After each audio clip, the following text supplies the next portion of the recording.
板垣退助が難聴になった経緯と晩年の障害者支援。イントロダクション。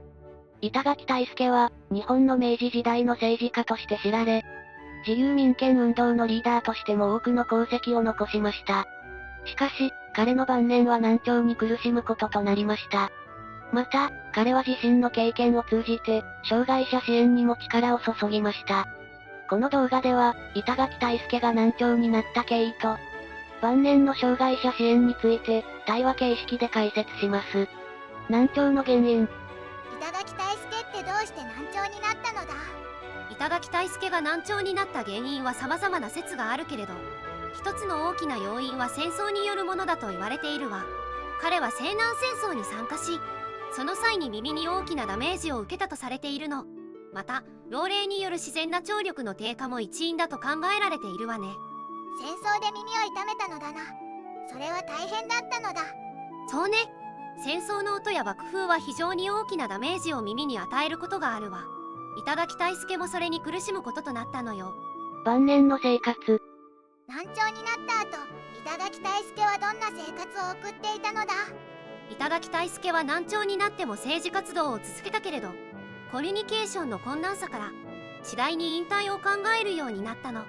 晩年は自然豊かな環境で静かな生活を送りつつ、執筆活動や講演活動を行うことで自身の経験や考えを広めようとしていたわ。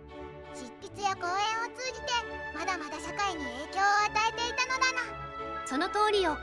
彼は常に社会の進歩を考え、自分の経験をもとに多くの人々に影響を与えようと努力していたわ。障害者支援の取り組み。板垣退助は難聴になった後、どんな障害者支援を行ったのだ？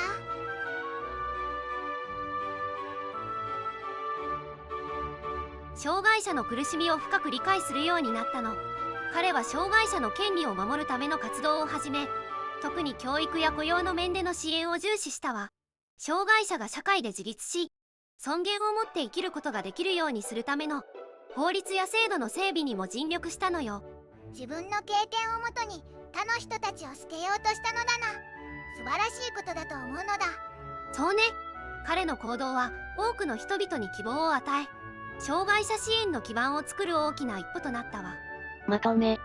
板垣退助は戦争によって耳にダメージを受け、難聴となりましたが、それでも社会に対する影響力を失うことはありませんでした。晩年には障害者支援に力を入れ、自身の経験をもとに多くの人々を助けました。彼の行動は、今でも多くの人々に感謝され、尊敬されています。板垣退助の生涯は、困難を乗り越えて他者を支援する姿勢を私たちに教えてくれます。今日の動画はここまで。最後まで見てくれてありがとうございました。